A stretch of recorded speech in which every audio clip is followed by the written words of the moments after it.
como los cavernícolas construían refugios antitormentas sin clavos ni cemento. Imagina esto. Una tormenta glacial azota la llanura. El viento es un rugido congelado que arranca ramas de los árboles y levanta la nieve hasta cegar. La temperatura cae en picado. Y en medio de este infierno blanco, un grupo de humanos del Paleolítico no se refugia en una cueva. No. Ellos están a kilómetros de cualquier formación rocosa. Su supervivencia depende de lo que puedan construir con sus propias manos, usando solo lo que la naturaleza congelada les ofrece: huesos, pieles, quizás algunas ramas y la nieve misma. ¿Cómo lograron construir refugios que resistieran estas tormentas apocalípticas sin un solo clavo, sin cemento, sin herramientas de metal? Sus métodos no solo te sorprenderán, sino que te harán replantearte completamente lo que significa ingeniería. Una tormenta de la edad de hielo no es solo mal tiempo. Es una fuerza primaria que puede congelar a un mamut en cuestión de horas. En este mundo, al borde de la habitabilidad humana, nuestros ancestros no solo sobrevivieron, sino que prosperaron. Detectaron estructuras que han dejado su huella en el paisaje y en la arqueología, refugios que aguantan semanas, meses, y cuyos principios constructivos eran tan sólidos que aún nos asombran. Sus viviendas no eran solo agujeros en el suelo. Eran sistemas complejos, imbuidos de la sabiduría de generaciones, diseñados para bailar con el viento y abrazar el frío en lugar de combatirlo frontalmente. Estos refugios respiraban, se flexionaban bajo el peso de la nieve, pero no colapsaban. El secreto no estaba en su resistencia bruta, sino en una filosofía ingeniosa de flexibilidad y adaptación, aprendida de observar a los animales y al comportamiento de los materiales en su entorno. Tendemos a pensar en ellos como simples cazadores-recolectores, pero fueron los primeros y quizá más innovadores ingenieros de su entorno.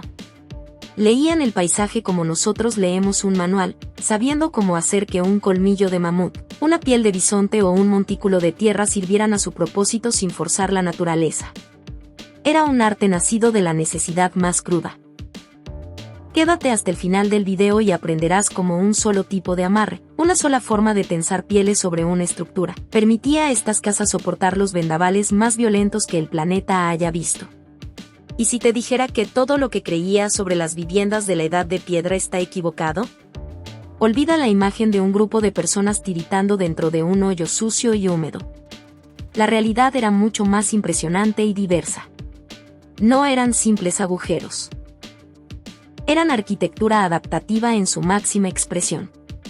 Desde las majestuosas chozas de huesos de mamut de las estepas de Europa del Este, hasta los sofisticados refugios semisubterráneos del Mesolítico con sus postes de madera y cubiertas de corteza. Cada solución era una respuesta directa al clima, a los recursos disponibles y al estilo de vida. En las llanuras abiertas, donde un refugio debía soportar vientos huracanados y proporcionar aislamiento contra un frío extremo, se construían estructuras que han dejado perplejos a los arqueólogos por su complejidad. Por ejemplo, en lugares como Mesirich, en Ucrania, se han encontrado los cimientos de chozas construidas con decenas, a veces cientos, de huesos de mamut. Cráneos, mandíbulas, colmillos inmensos y fémures, todos ensamblados para crear una cúpula o una estructura en forma de tienda. Dentro de estos espacios, una familia o un pequeño clan podía vivir, trabajar y sobrevivir al invierno más duro. No era solo una morada, era una fortaleza de hueso, un almacén, un taller de herramientas y un centro social. La estructura estaba diseñada para soportar el peso de la nieve acumulada y para desviar la fuerza del viento. Esto requería un pensamiento estructural que rara vez asociamos con una época tan remota. El corazón de muchos de estos refugios era el fuego. Un hogar central, cuidadosamente delimitado con piedras, donde la vida bullía. Allí se cocinaba, se calentaban, se fabricaban herramientas de piedra y hueso, y se transmitían las historias. Era el centro del universo familiar, el punto alrededor del cual todo giraba. Contrario a la creencia popular, muchos de estos refugios eran bastante espaciosos y organizados. Se han encontrado evidencias de áreas diferenciadas, zonas para dormir, a menudo con camas de hierbas y pieles, áreas de trabajo y espacios para almacenar provisiones. ¿Qué imagen te viene a la mente ahora cuando escuchas las palabras cabaña cavernícola? ¿Imaginabas algo tan complejo y adaptado? Comparte tus pensamientos en los comentarios y no olvides suscribirte al canal para aprender más sobre las tecnologías ocultas del pasado más remoto. Voy a revelar el secreto más celosamente guardado de su durabilidad, y comienza justo en sus cimientos. El enemigo número uno de cualquier refugio en la edad de hielo no era solo el frío, sino la humedad del suelo y la escarcha que se filtraba desde abajo. Un refugio construido directamente sobre la tierra congelada sería insoportablemente frío y propenso a inundarse con el deshielo. La solución de nuestros ancestros fue simple y atemporal. Usaron lo que había, y lo usaron con inteligencia. En muchas construcciones del Paleolítico Superior y del Mesolítico, el primer paso era excavar. No un hoyo cualquiera, sino una depresión de un cierto tamaño y profundidad. Este hundimiento en el suelo cumplía varias funciones cruciales. Primero, colocaba el piso de la vivienda por debajo del nivel del terreno, aprovechando la temperatura más estable de la tierra, que es más cálida que el aire en invierno y más fresca en verano. Segundo, ofrecía una protección natural contra el viento a ras de suelo. Pero cavar un hoyo y ya esta sería un desastre, se convertiría en una charca. Por eso, el siguiente paso era la creación de un piso aislante. Extendían una capa gruesa de material seco. Hierbas, juncos, musgo seco o incluso astillas de hueso y piedra caliza triturada. Sobre esto, a menudo colocaban pieles cocidas entre sí. Esta base elevaba a los habitantes de la humedad directa del suelo y proporcionaba un aislamiento térmico fundamental. En algunos sitios excepcionales, como en los refugios de huesos de mamut, los cimientos eran los propios huesos. Colocaban cráneos enormes y mandíbulas planas para crear una plataforma elevada y nivelada sobre el suelo húmedo de la estepa. La precisión con la que seleccionaban y colocaban estos huesos gigantes es asombrosa. Cada hueso, con su forma única, encontraba su lugar perfecto en el rompecabezas estructural. ¿Cuánto tiempo crees que podía tomar a un grupo de cazadores-recolectores construir los cimientos de una choza usando solo huesos de animales que primero tenían que cazar y descarnar? Es un ejercicio de paciencia y visión arquitectónica que desafía nuestra imaginación. Pero unos buenos cimientos no son nada si las paredes no se mantienen en pie. En el próximo segmento, veremos cómo sus habilidades para observar a los animales y las plantas les dieron la clave para crear algo inimaginable en la llanura desnuda. Lo que estoy a punto de mostrarte ha cambiado todo lo que sabemos sobre la arquitectura más antigua. Cuando pensamos en paredes prehistóricas, quizá imaginamos piedras apiladas o postes clavados en el suelo. Los pueblos de la Edad de Piedra, especialmente en el Mesolítico y Neolítico, tomaron caminos diversos y fue la naturaleza su principal inspiración. El secreto residía en la tecnología del armazón flexible. En lugar de construir muros macizos y pesados que resistieran por masa, ellos crearon estructuras ligeras pero increíblemente estables que absorbían la energía del viento. Para las chozas de piel, el método más extendido desde el Paleolítico, la clave eran los postes flexibles. Se seleccionaban varas largas y rectas de árboles jóvenes, como sauces o avellanos, que tuvieran una gran flexibilidad. Estas varas se clavaban en el suelo en un círculo o en una forma ovalada, y luego se doblaban y ataban sus puntas entre sí, creando una cúpula o una estructura semiesférica. Esta era la costilla del refugio. La genialidad del diseño está en esa curvatura. Una estructura curva distribuye las fuerzas de manera uniforme.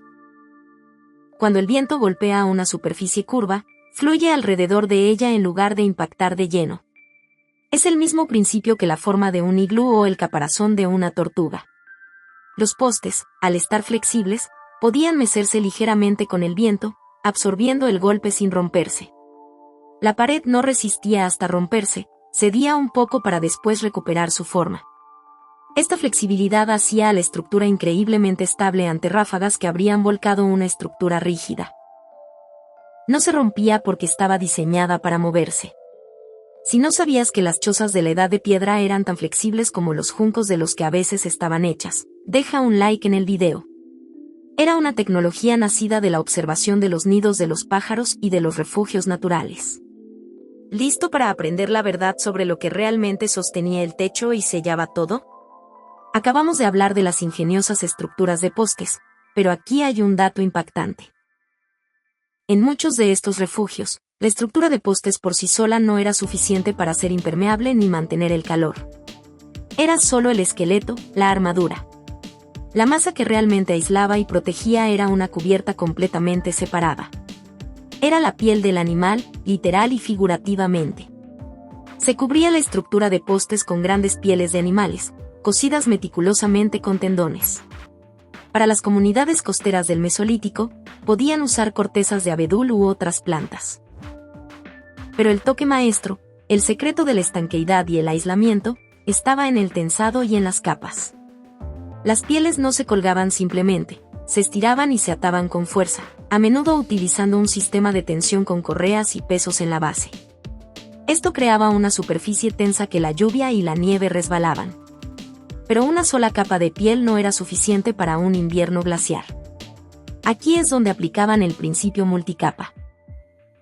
Sobre la primera capa de pieles tensadas, podían colocar una segunda capa, a veces de un material diferente, como una capa de musgo seco o hierba entrelazada, y sobre eso, quizá otra capa de pieles más gruesas. Entre estas capas se creaban bolsas de aire quieto, que es el mejor aislante térmico que existe. El aire atrapado no puede circular y, por lo tanto, no transmite el frío.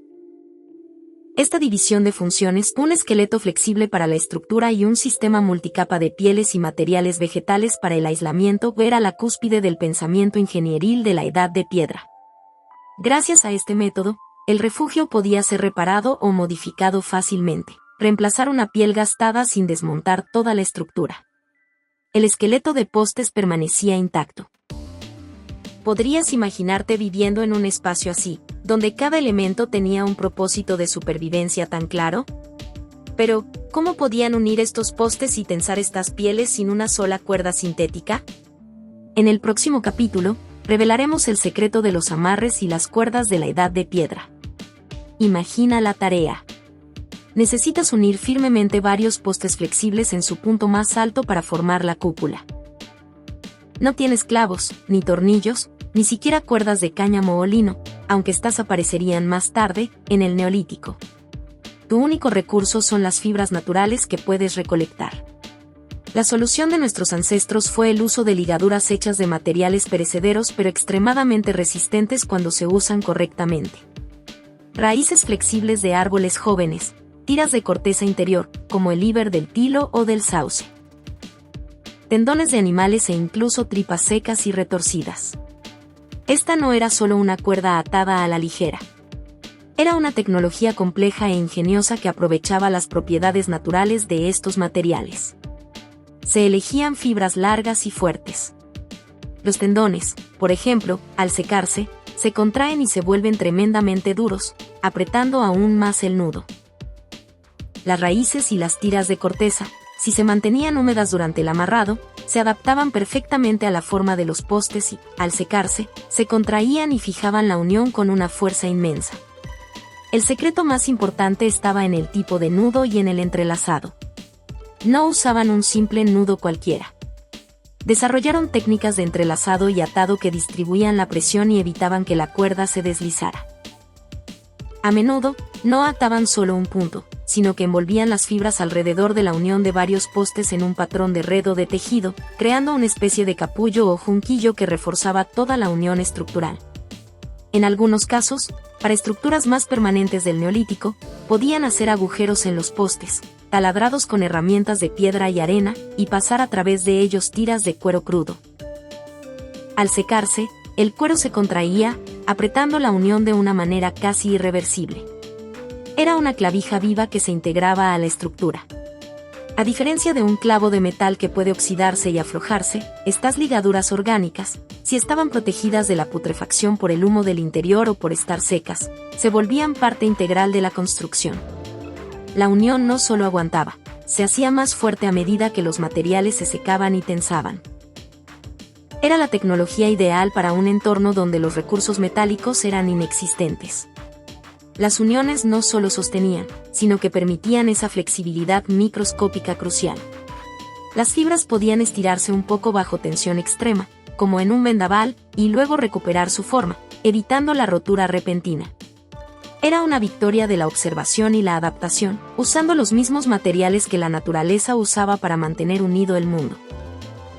¿Y si te dijera que cada grupo de la Edad de Piedra manejaba un lenguaje secreto de formas estructurales, transmitido sin palabras?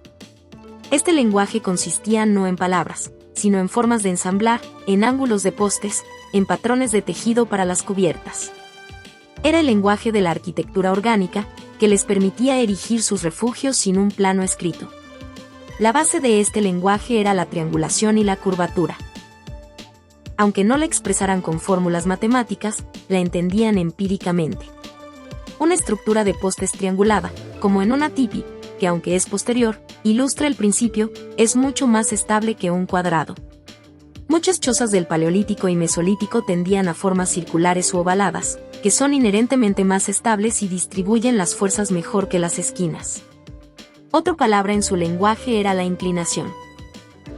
Los postes de una estructura en forma de tienda no se clavaban verticalmente, se inclinaban hacia adentro, creando esa forma cónica que es tan resistente. La tensión de las cubiertas de piel tiraba de estos postes hacia adentro, equilibrando las fuerzas y creando un sistema en tensión constante, como un arco. Nunca confiaban en un solo tipo de material o unión. En una construcción compleja, como un refugio semisubterráneo del Neolítico, combinaban postes principales, un sistema de vigas secundarias, ramas más pequeñas entrelazadas, una capa de material de relleno, ramas con hojas, juncos, y finalmente una capa de barro o turba para sellar. Era un sistema de seguridad multicapa. La herramienta principal, sus manos y su conocimiento, era una herramienta de creación. Podían sentir la flexibilidad de una vara, la resistencia de una fibra, la impermeabilidad de una piel. Cada nudo, cada poste colocado, se hacía con una comprensión profunda de cómo se comportaría ese material bajo la nieve o el viento. Este lenguaje de la construcción era el resultado de miles de años de prueba y error, observación y transmisión oral. Saber qué tipo de poste usar para el marco principal, cómo curvar la vara sin que se rompa, qué fibra es más resistente a la putrefacción, valía más que cualquier posesión. No solo creaban refugios. Creaban ecosistemas domésticos, microclimas cálidos y seguros en medio del caos glacial. ¿Qué tan difícil crees que era tejer un toldo de juncos impermeable usando solo las manos y quizá una aguja de hueso? Si el video te está resultando tan fascinante como a mí investigarlo, apóyanos suscribiéndote y compartiendo este contenido con alguien curioso. Nos ayuda a seguir explorando estos misterios.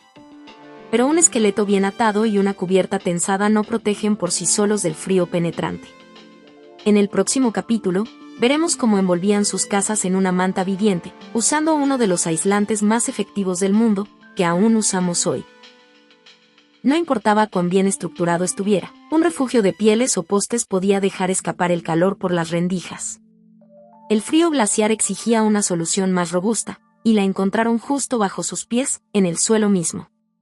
La solución, especialmente en el Mesolítico y Neolítico en regiones boscosas o de tundra, era la tierra, la turba y el copo, una mezcla de barro, paja y estiércol. En lugares donde la madera era más abundante, el refugio evolucionó hacia la casa semisubterránea con paredes de entramado vegetal y barro.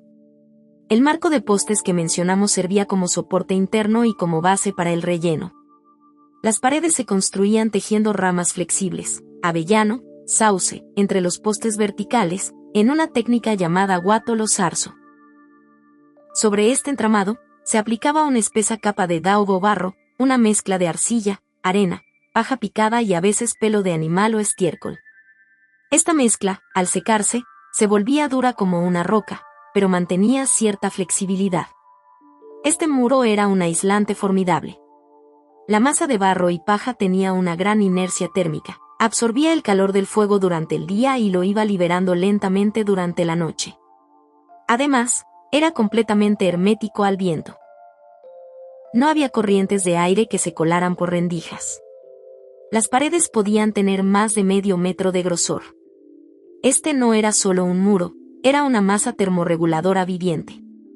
La paja y el estiércol en la mezcla actuaban como un agente aglutinante y aislante adicional. Con el tiempo, la pared solo se hacía más dura, fusionándose con el marco de madera. Tauper era completamente a prueba de vientos. Ninguna ráfaga podía penetrar a través de esa espesa capa de tierra compactada.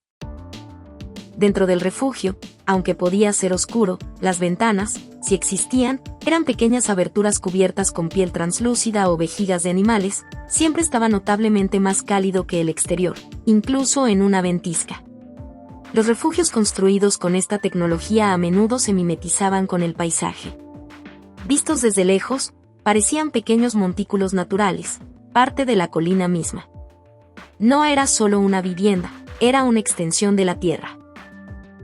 El barro también tenía propiedades resistentes al fuego. A diferencia de las pieles secas, un muro de barro grueso no podía incendiarse por una chispa escapada del hogar. Era un factor de seguridad crucial en un espacio con fuego abierto.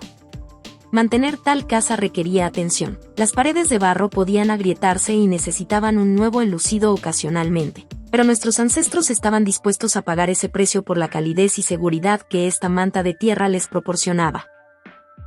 El techo, sin embargo, seguía siendo la parte más vulnerable. Tenía que soportar el peso de la nieve, resistir la lluvia torrencial y, lo más importante, no gotear.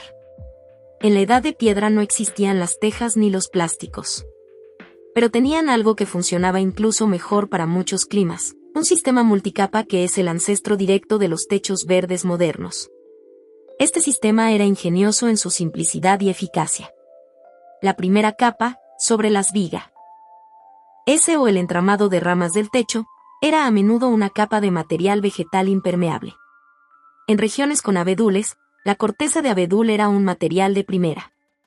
La corteza contiene betún natural, lo que la hace casi completamente impermeable.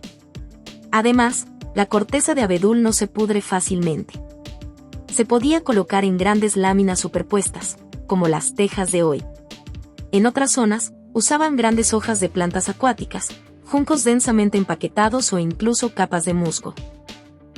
Sobre esta capa impermeable, venía la capa aislante y de peso. Aquí es donde volvía a entrar la tierra, la turba o el césped. Se colocaba una capa gruesa de tepes, bloques de césped con sus raíces, sobre la capa vegetal. La primera capa de tepes iba con la hierba hacia abajo, para adherirse bien a la capa inferior. La segunda capa iba con la hierba hacia arriba. Esta masa de tierra y raíces pesaba cientos de kilos. Su peso presionaba firmemente toda la estructura del techo, dándole al viento ninguna posibilidad de levantar las cubiertas. Ningún huracán podría arrancar un techo así. Además, la turba servía como un aislante excepcional. Atrapaba el calor que subía del interior y prevenía que el frío penetrara. La hierba que crecía en el techo, con el tiempo, enraizaba aún más, fusionando todos los tepes en una sola masa viva e impermeable. Este techo verde prehistórico tenía otra ventaja colosal. Camuflaje. Un refugio cubierto de hierba y tierra se confundía perfectamente con el entorno, un montículo más en el paisaje. Así, el techo de la edad de piedra resolvía tres problemas de un golpe. La capa vegetal inferior proporcionaba impermeabilización, la capa de tierra proporcionaba aislamiento térmico y masa estabilizadora, y el conjunto ofrecía una resistencia a tormentas inigualable con materiales locales. Hemos visto elementos individuales, cimientos, paredes y techos. Pero la verdadera genialidad de la arquitectura de la edad de piedra no estaba en estos elementos por separado.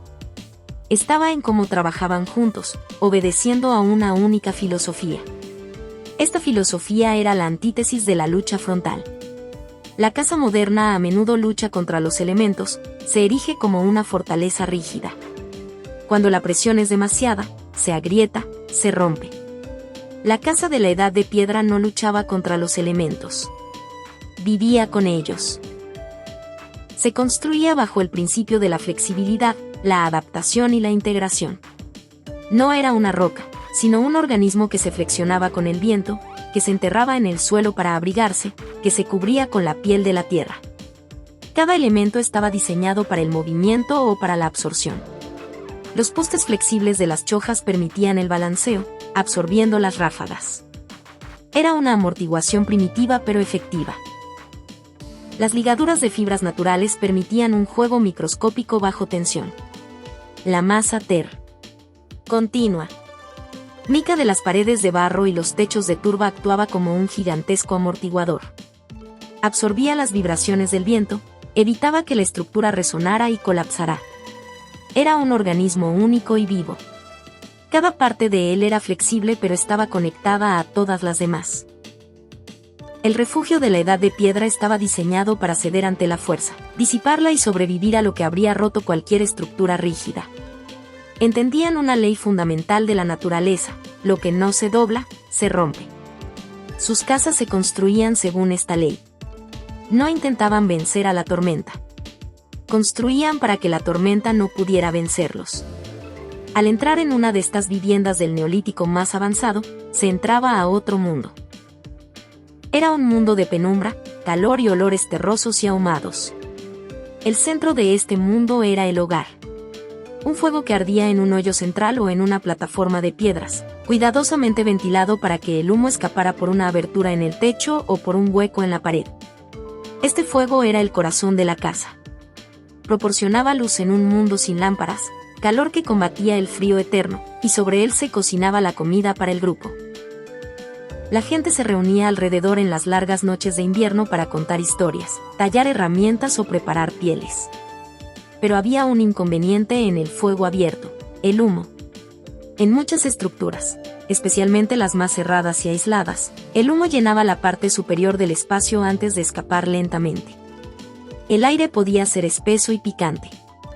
Esto puede parecernos terrible, pero para ellos, el humo no era solo un problema, también era una solución. El humo que impregnaba las vigas y la estructura del techo actuaba como un conservante. El alquitrán y el hollín que contenía se depositaban en la madera y en las fibras vegetales. Este proceso era similar al ahumado de alimentos. Con el tiempo, la madera bajo el techo se endurecía como una piedra, impregnada de conservantes naturales. El humo mataba las larvas de los insectos xilófagos y los hongos. Protegía el techo de la podredumbre y las plagas. Así, el proceso de calentar la casa era también un proceso de preservación. El humo, que dificultaba la respiración, también daba a la casa una larga vida. Este es otro ejemplo de su sistema holístico e ingenioso. La vida en tal casa era comunitaria. A lo largo de las paredes, había plataformas elevadas de tierra apisonada y madera, cubiertas con pieles y hierbas, que servían asientos durante el día y camas por la noche. La vida se desarrollaba a la vista de todos. El humo constante y la luz tenue creaban una atmósfera especial. Era un mundo cerrado, cálido pero austero, protegido del caos de los elementos exteriores. El calor del hogar, la solidez de las paredes de tierra, la flexibilidad de los postes, todo trabajaba en conjunto. Una casa de la Edad de Piedra no era solo un edificio. Era una máquina de supervivencia, creada con una habilidad increíble y una comprensión profunda de la naturaleza. Podemos ver que la vivienda de la Edad de Piedra fue una maravilla de la ingeniería adaptativa. Nació en condiciones durísimas donde la supervivencia era una lucha diaria. Cada detalle de su construcción era una respuesta a un desafío específico: la humedad, el frío extremo, los vientos huracanados, la falta de recursos. Crearon una arquitectura que no dependía de materiales modernos, pero que en muchos aspectos lo superaba en durabilidad y sostenibilidad. Usaron cimientos hundidos y aislados para combatir el frío del suelo. Aplicaron estructuras flexibles inspiradas en la naturaleza. Inventaron sistemas de tensión y amarres autorreforzantes. Envolvieron sus casas en mantas de tierra viviente de medio metro de grosor. Era un sistema holístico donde cada elemento apoyaba al otro. Era una arquitectura que no luchaba contra la naturaleza, sino que se convertía en parte de ella. Este es el genio perdido de los primeros constructores. Construyeron casas que podían respirar, moverse y vivir en simbiosis con el entorno. La próxima vez que veas una simple choza en un documental, recuerda, detrás de esa apariencia rudimentaria hay milenios de innovación, prueba y error, y un conocimiento profundo de la física y los materiales que nos permitió conquistar el planeta. ¿Qué otros secretos de las tecnologías antiguas te gustaría desentrañar? Quizás te interesa saber cómo los cazadores del Paleolítico fabricaban pegamento a prueba de agua a partir de recursos naturales, o cómo los pueblos del Neolítico almacenaban grano durante años sin que se pudriera. Sugiere temas para futuros videos en los comentarios, y no olvides suscribirte al canal para no perderte ninguna de estas increíbles historias de ingenio humano. Tu suscripción es el combustible que nos permite seguir excavando en el pasado y trayendo estas lecciones al presente. Y si crees que este contenido puede sorprender a más personas, compártelo. Ayúdanos a que este conocimiento ancestral no vuelva a caer en el olvido. Gracias por vernos, y nos encontramos en la próxima inmersión en el tiempo profundo.